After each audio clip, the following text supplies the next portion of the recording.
Today's video is a part 2 of painting my bedroom.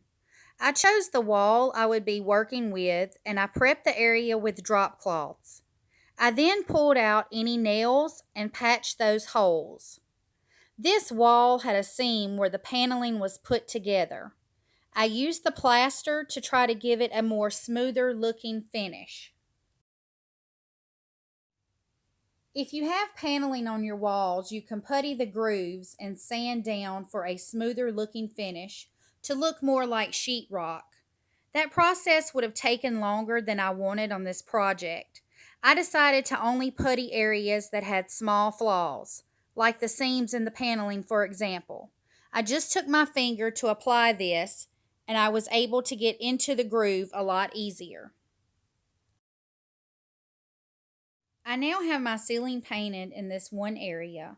I use the same paint on the crown molding that I use on the ceiling. Typically, you would use a satin or semi-gloss paint for your crown, but again, that process would have just taken that much longer. So I now have everything puttied and it's drying on the right side of the wall, while on the left side of the wall, I wiped everything down along with the top of the door facing. I'm going to paint the left side of the wall while the right side is drying. I have a fan circulating in the background to help speed up this process. I've started painting using my brush to get into those hard to reach corners and close to the facings and moldings. I also decided to go in with the brush to get into those grooves of the paneling really well because sometimes your roller does not give those a good coverage. Once the left side of my wall was dry, I was now able to go in with my sandpaper and lightly sand down the plaster that was on the right side of the wall. I then wiped the area clean and now I'm ready to paint.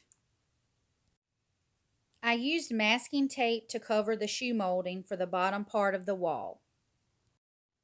Once everything was dried, I did a quick cleanup, and again I wrapped my brushes and stuck them back in the freezer. They will be ready for next day's painting. I now have about 30% of my room completed. It is looking so much better already, and I can't wait to see the end result. These last 2 days have taken a toll on my back with climbing up and down the step ladder. I might take the day off tomorrow for a rest, but we are far from done with this project, so stay tuned. Hit that like button and don't forget to subscribe, and I'll see you next time.